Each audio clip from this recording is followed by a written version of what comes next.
بسم اللہ الرحمن الرحیم۔ حدیث نبوی صلی اللہ علیہ وآلہ وسلم ہے کہ جہنم سے بچاؤ والے یہ کلمات لازمی پڑھے۔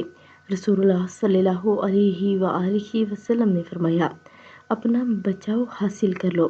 صحابہ رضی اللہ تعالیٰ عنہوں نے کہا کہ اللہ کے رسول، کیا دشمن آ گیا ہے؟ تو آپ صلی اللہ علیہ وآلہ وسلم نے فرمایا، نہیں، لیکن جہنم سے تمہارا بچاؤ۔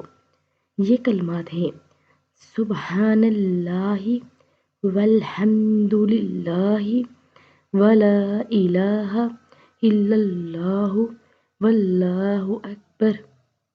کیونکہ یہ کلمات قیامت کے دن تمہارے آگے آ کر اور پیچھے آ کر تمہارا بچاؤ کریں گے، اور یہی کلمات باقیات صالحات ہیں۔ تو آپ سب بھی اس پر عمل کریں اور روزانہ ان کلمات مبارک کو پڑھیں، اور اگر ویڈیو اچھی لگے تو لائک، شیئر اور سبسکرائب کر دیں۔